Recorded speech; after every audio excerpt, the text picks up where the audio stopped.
जय श्री कृष्णा। राधे राधे। कार्तिक माह में बहुत सी कहानियाँ कही जाती हैं, लेकिन अब जो कहानी मैं बताने जा रही हूँ वह एक ही कहानी कही जाती है। एक ब्राह्मण और एक ब्राह्मणी थे। वो 7 कोस दूर गंगा जमुना स्नान करने जाते थे। रोज इतनी दूर आने जाने से ब्राह्मणी थक जाती थी। एक दिन ब्राह्मणी कहती है कि कोई बेटा होता तो बहू आ जाती, घर वापस आने पर खाना बना हुआ मिलता, कपड़े धुले हुए मिलते। ब्राह्मण कहता कि तूने भली बात चलाई, मैं तेरे लिए बहू ला ही देता हूँ। ब्राह्मण फिर बोला कि एक पोटली में थोड़ा सा आटा बांध दे, उसमें थोड़ी सी मोहर और सर्फी डाल दे। उसने पोटली बांध दी और ब्राह्मण पोटली लेकर बहू ढूंढने चल दिया। चलते चलते कुछ ही दूर एक गांव में जमुना जी के किनारे बहुत सारी सुंदर लड़कियां अपने घर बनाकर खेल रही थी। उनमें से एक लड़की बोलती है कि मैं तो अपना घर नहीं बिगाड़ूंगी, मुझे तो रहने के लिए ये घर चाहिए। उसकी बात सुन ब्राह्मण के मन पर वही लड़की छा गई और मन ही मन सोचने लगा कि बहू बनाने के लिए यही लड़की ठीक रहेगी।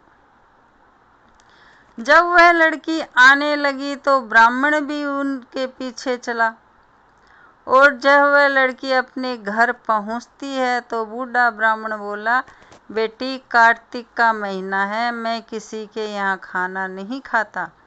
तुम अपनी माँ से पूछो कि मेरा आटा छान कर 4 रोटी बना देगी क्या। यदि वह मेरा आटा छान कर रोटी बनाएगी तभी मैं खाऊंगा। लड़की अपनी माँ को सारी बात बताती है। माँ कहती है कि बेटी बाबा से कह दे कि रोटी में 4 रोटी वह भी खा लेंगे। लेकिन लड़की कहती है कि नहीं माँ, बाबा ने कहा है कि मेरा आटा छान कर बनाओगी तभी वह खाएंगे। तब उसकी माँ कहती है कि ठीक है, जा बाबा से कह दे कि अपना आटा दे दे। उसने आटा छाना तो उसमें से मोहर और सर्फी निकलती है। वह सोचती है कि जिसके आटे में इतनी मोहर और सर्फी है उसके घर ना जाने कितनी होगी। जब ब्राह्मण रोटी खाने बैठा तो लड़की की माँ बोली, बाबा तुम लड़के की सगाई करने आ रहे हो। बाबा बोला कि मेरा लड़का तो काशी बनारस पढ़ने गया हुआ है, लेकिन अगर तुम कहो तो मैं खापड़ कटोरे से तेरी लड़की को ब्याह कर साथ ले जाऊं। लड़की की माँ बोली, ठीक है बाबा, और वह ब्याह कर लाया। घर आकर बोला, रामू की माँ दरवाज़ा खोल देख, मैं तेरे लिए बहू लेकर आया हूँ। आकर बहू का स्वागत सत्कार कर ब्राह्मणी बोली, दुनिया ताने मारती थी, अब तू भी मार ले। हमारे तो 7 जन्म तक कोई बेटा बेटी नहीं है, तो बहू कहाँ से आएगी। ब्राह्मण बोला, ना तू दरवाज़ा तो खोल। ब्राह्मणी ने दरवाज़ा खोला तो सामने बहू खड़ी देखी। तब वह आदर सत्कार से बहू को अंदर ले गई। अब जब ब्राह्मण ब्राह्मणी नहाने जाते तो बहू घर का सारा काम करके रखती, खाना बनाती और सास ससुर के कपड़े धोती और रात में उनके पैर दबाती। इस तरह से काफ़ी समय बीत जाता है। सास बहू को सीख देती है कि बहू चूल्हे की आग न बुझने देना और मटके का पानी ख़त्म ना होने देना। एक दिन चूल्हे की आग बुझ गई।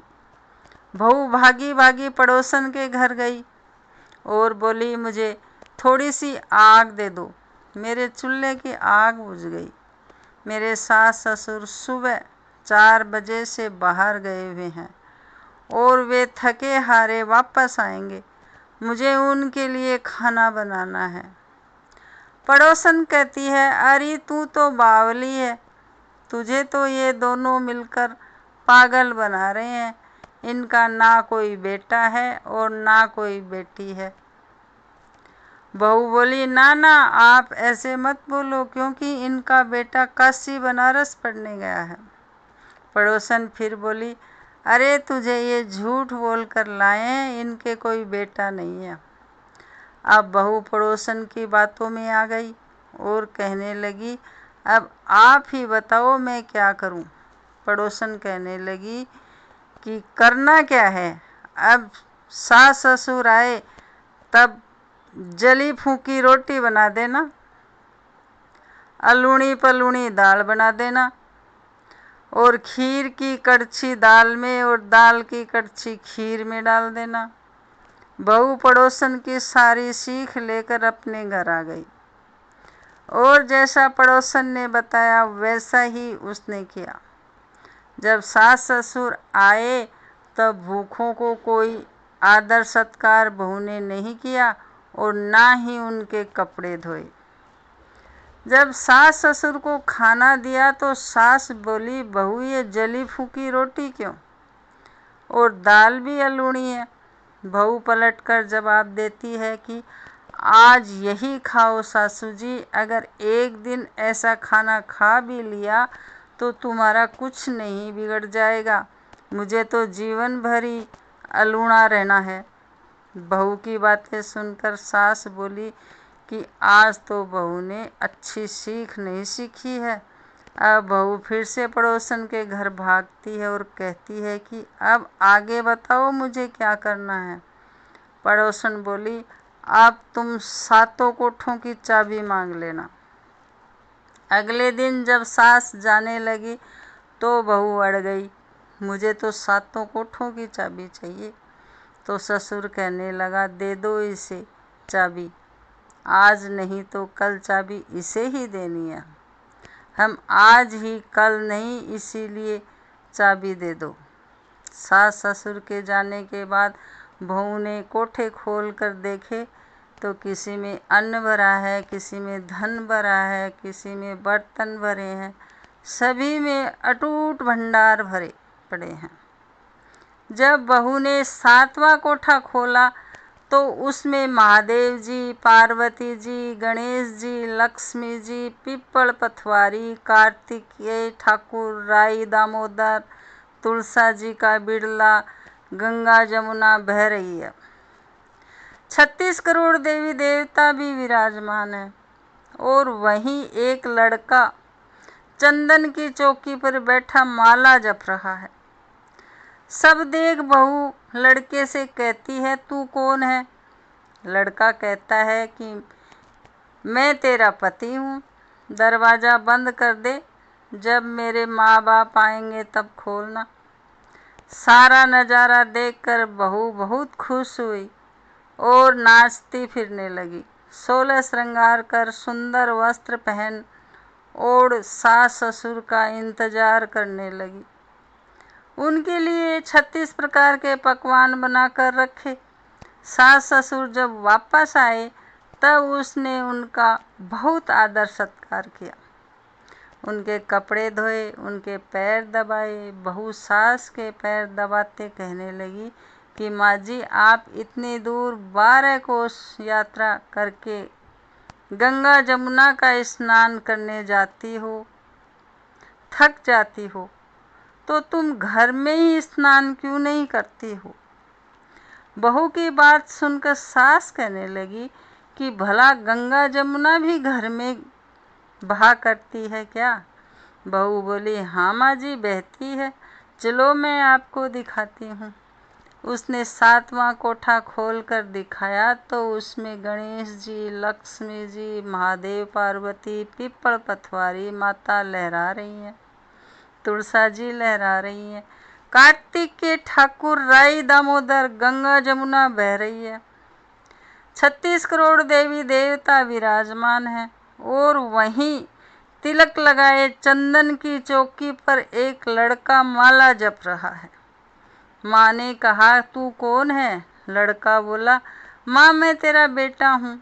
बुढ़िया फिर बोली, तू कहाँ से आया है? लड़के ने कहा, मुझे कार्तिक देवता ने भेजा है। बुढ़िया कहती कि बेटा ये दुनिया कैसे जानेगी, कैसे जानेगा मेरा घर का धनी? क्या जानेगी देवरानी जेठानी? क्या जानेगा मेरा अगड़ बगड़ पड़ोसी कि तू मेरा ही बेटा है? बुढ़िया ने विद्वान पंडितों से सलाह ली तो वह बोले, इस पार बहू बेटा साथ खड़े हो जाए और उस पार बुढ़िया खड़ी हो जाए। बुढ़िया ने शरीर की अंगिया पहनी हो और दूध की धार निकले, बेटे की दाढ़ी मूछ भीगे, पवन पानी से गठजोड़ा बंधे, तो जब जाने कि यह बुढ़िया का ही बेटा है। उसने ऐसा ही किया। शरीर की अंगिया फटी, छाती दूध बहने लगा, बेटे की दाढ़ी मूछ भीग गई, पवन पानी से बहू बेटे का गठजोड़ा बंध गया।